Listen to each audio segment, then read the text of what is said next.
السلام علیکم د چسدي عوامو خاص طور باندې تاسو ته نن مخاطب یم چې تاسو خوش قسمتي ده چې هیلث منسٹر تیمور جګړه سے په خاص انټرست باندې د رزړو هسپتال مونږ کولاو کو او په هغې کې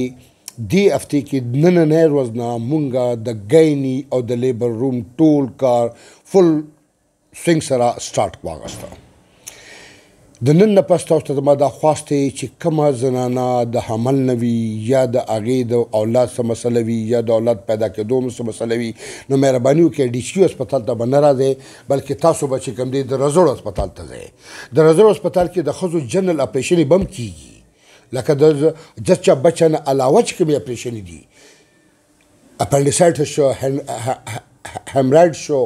لیپراټمي شوله بېشماره اپریشنې دي د هغې لپاره او تاسو د علم دپاره دا تاسو ته وایم چې د رزړو هسپتال کې لیټسټ مشینان دي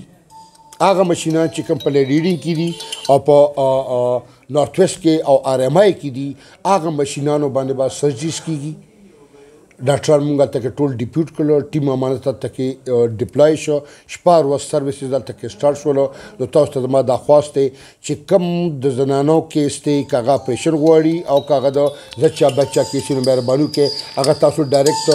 رزړو هسپتال ته بوځئ او انشاءالله د بلې هفتې نه بعد چې کوم دی مونږ د ماشومانو